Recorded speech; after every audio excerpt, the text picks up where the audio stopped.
சமரசம் 2024 மே 1 முதல் 15 இதழுக்கான தலையங்கம். வெறுப்பு பிரதமருக்கு மக்கள் பாடம் புகட்ட வேண்டும். இந்தியாவின் 18வது நாடாளுமன்ற தேர்தலுக்கான 7 கட்ட வாக்குப்பதிவில் முதல் கட்ட வாக்குப்பதிவு 2024 ஏப்ரல் 19ஆம் தேதி தமிழ்நாடு உள்ளிட்ட 21 மாநிலங்களில் 102 இடங்களுக்கான வாக்குப்பதிவு முடிவடைந்திருக்கிறது. வாக்குப்பதிவிற்கு பிந்தைய கருத்து கணிப்புகள் பாஜகவிற்கு பெரும் பின்னடைவை தருவதாக தெரிவித்துள்ள சூழ்நிலையில் பாஜக கடும் அச்சத்திலும் அவநம்பிக்கையிலும் உள்ளது. இந்த அச்சம் பிரதமர் மோடி உள்ளிட்ட பாஜகவினரிடம் பெரும் பதட்டத்தை உருவாக்கியுள்ளது. ஏப்ரல் 26 அன்று நடைபெற உள்ள 2ஆம் கட்ட வாக்குப்பதிவிற்கான பரப்புரையில் இந்த அச்சமும் பதட்டமும் வெளிப்படுவதை உணர முடிகிறது. தேர்தல் பத்திரம், இவிஎம் என்ற தந்திரங்கள் பெரும் விவாதத்திற்கு உட்பட்ட நிலையில் வெறுப்பாயுதத்தை பாஜக கூர்தீட்டியுள்ளது. குஜராத் மாநிலம் சூரத் நாடாளுமன்ற தொகுதியில் பாஜக வேட்பாளர் போட்டியின்றி வெற்றி பெற்றுள்ளார். காங்கிரஸ் வேட்பாளரின் வேட்புமனு தகுதி நீக்கம், பகுஜன் சமாஜ் கட்சி வேட்பாளர் மிரட்டல்,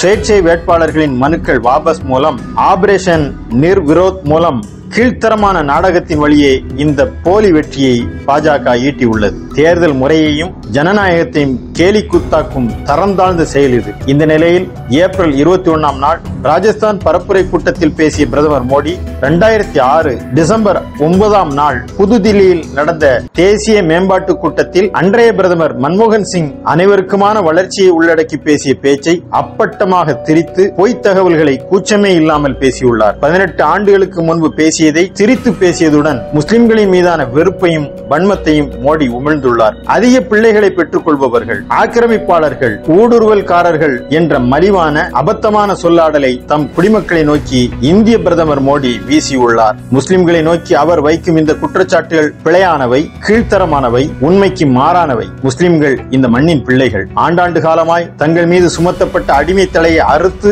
இஸ்லாத்தை ஏற்றுக்கொண்டவர்களாகவும் இந்திய முஸ்லிம்கள் இருக்கின்றார்கள். வெறுப்பையும் பகைமையும் ஊக்குவித்தலை தேர்தல் தொடர்பான குற்றமாக மக்கள் பிரதிநிதித்துவ சட்டம் வரையறுத்துள்ளது. உச்சநீதிமன்றம் தாமாக முன்வந்து மோடி மீது நடவடிக்கை எடுத்திருக்க வேண்டும். தேர்தல் ஆணையத்திற்கு 20,000க்கும் அதிகமான புகார் மனுக்கள் அனுப்பப்பட்டுள்ளன. தேர்தல் ஆணையம் விளக்கம் கேட்டு கடிதம் அனுப்பியுள்ளது. ஆனால் உறுதியான கடுமையான நடவடிக்கையை மேற்கொண்டு பிரதமர் மோடி தேர்தல் பரப்புரை செய்வதையும் தேர்தலில் போட்டியிடுவதையும் தடை செய்ய வேண்டும். ஆனால் பாஜகவின் கைப்பிள்ளையாக செயல்படும் தேர்தல் ஆணையம் நடவடிக்கை எடுக்குமா?